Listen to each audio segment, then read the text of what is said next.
अस्सलाम वालेकुम। मैं हूं इनाम राजा। आज हम बात करेंगे कि किस तरह अगर आप 35 या 40 एज में पहुंच चुके हैं और आप रिटायरमेंट को प्लान कर रहे हैं तो करेक्ट सोच क्या होनी चाहिए। बहुत सारे ऐसे लोग हैं जो 35 40 या 45 में जो पहुंचते हैं, उनकी एक स्टेबल जॉब होती है, स्टेबल इनकम होती है, बच्चे बड़े हो रहे होते हैं या शादियां होने वाली होती हैं।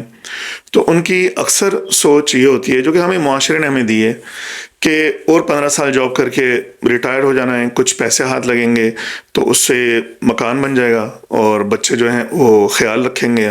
दैट्स इट, उनकी लाइफ 60 पर उनको स्टॉप हो जाती है उनकी लाइफ। लेकिन क्या ये सोच सही है?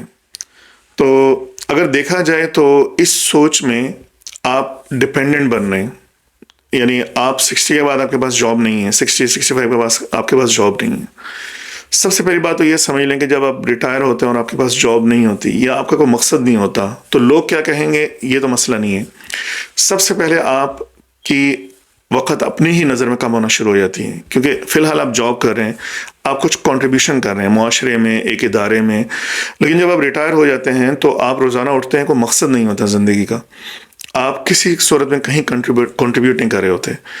और तो अब सबसे पहले बात, अपनी ही नज़र में आपको लगता है कि आपकी वक़्त कम हो चुकी है, और आप ये माने या ना माने, आपका दिल तस्लीम करे या ना करे, आपके इर्द गिर्द वाले लोग भी आपको एक रिटायर्ड पर्सन, ओल्ड पर्सन जिसकी मुआशरे में कम अहमियत है, बेइज्जती तो नहीं करते, लेकिन आपको फील होता है कि लोग भी इस नज़र से आपको देखना शुरू हो गए।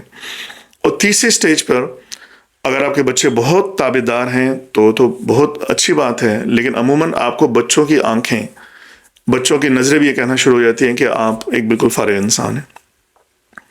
तो ये सोचने की बात है, क्या वाकई हमें 60 पर ऐसा रिटायर्ड हो जाना चाहिए, 65 पर, कि हमारा मुआशरे में कोई काम ना हो। और दूसरी बात ये कि हम ये अज्यूम कर लेते हैं कि जब हम रिटायर होंगे तो हमारे बच्चे बड़े हमारा ख्याल रखेंगे। अल्लाह करे ऐसा हो, अल्लाह करे अपने ऐसी तरबियत की हो, और अल्लाह करे वो हयात हों उस वक्त तक।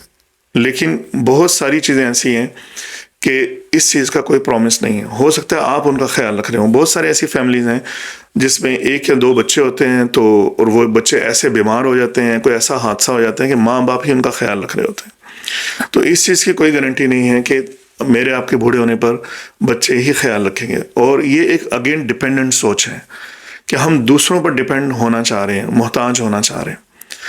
तो मेरी नाक़िस राय में हमें इस सोच को भी बदलने की ज़रूरत है, क्योंकि जब हम ये सोच लेते हैं कि 60 पर ना मेरे पास काम होगा और ना मुझे मेरे दूसरे लोग ख्याल रखेंगे मेरा, तो ये चीज़ खुद ब खुद आपको बीमार करना शुरू कर देती है। यानी आप फिर अपनी सेहत का उस तरह ख्याल नहीं रखते। ऑन द अदर हैंड, अगर आप ये सोचें कि जब तक अल्लाह ने ज़िंदगी दी है 60 70 80 आखिरी दिन तक इंशाल्लाह अपनी सेहत का ख्याल रखना है, चलते फिरते रहना है और चलते फिरते इस दुनिया से जाना है, कम से कम आपकी ये कोशिश होगी। तो उस चक्कर में आप क्या करेंगे, अपना सेहत का ख्याल रखना शुरू कर देंगे, अच्छा खाएंगे, आप वॉक करेंगे, और एज 40 के बाद 45 के बाद रेजिस्टेंस ट्रेनिंग, जिसको यानी बॉडी लिफ्टिंग कहते हैं, अमूमन वेट लिफ्टिंग कहते हैं, वो बहुत ज़रूरी है। क्योंकि एक 80 साल का ऐसा बूढ़ा शख्स जो बिल्कुल सही वॉक कर रहा है और चल फिर रहा है, और एक और बूढ़ा शख्स 80 साल का जो एक वॉकर के थ्रू वॉक कर रहा है, पता है उसमें दोनों में फ़र्क क्या है? उन दोनों में फ़र्क है मसल्स का। जो वॉक कर रहा है और चल फिर रहा है, खेल रहा है 80 साल की उम्र में, उसमें मसल्स ज़्यादा हैं और स्ट्रॉन्ग हैं, और जो वॉकर है और दूसरों पे डिपेंडेंट है उसके मसल्स कम है। अब ये दोनों में मसल्स कहाँ गए, कैसे हुआ ये?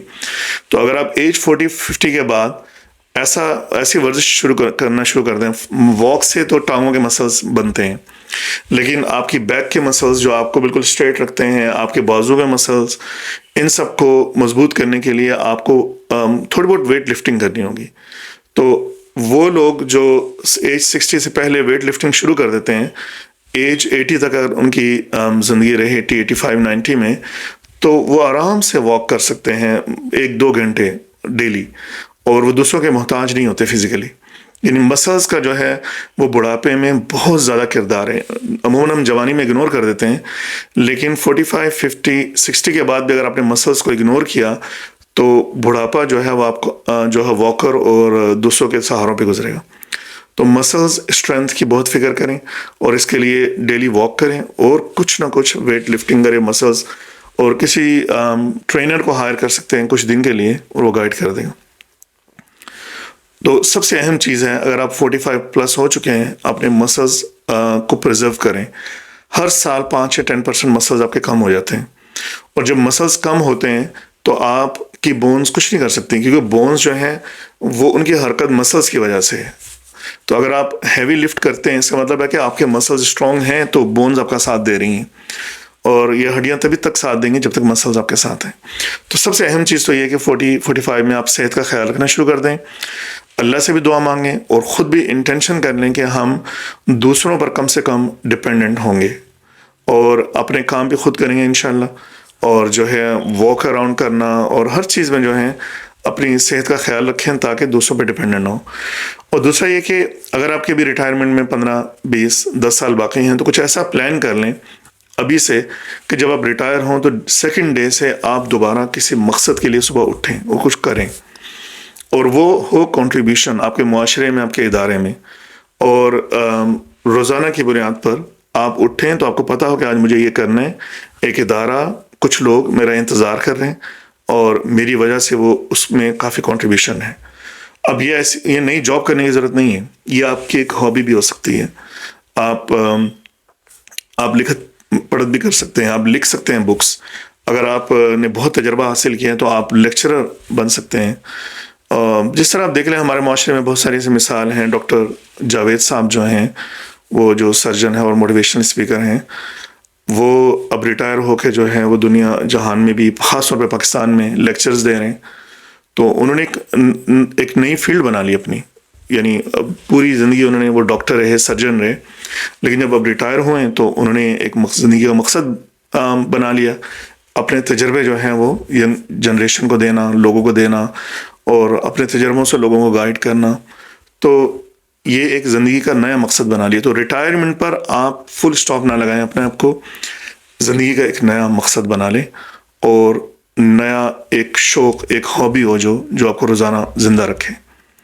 تو اس چیز کو ابھی سے پلان کریں. امید ہے آپ کو ویڈیو پسند آئی ہوگی. اگر پسند آئی ہو تو ضرور شیئر کریں، سبسکرائب کریں. پھر ملاقات ہوگی. السلام علیکم ورحمۃ اللہ.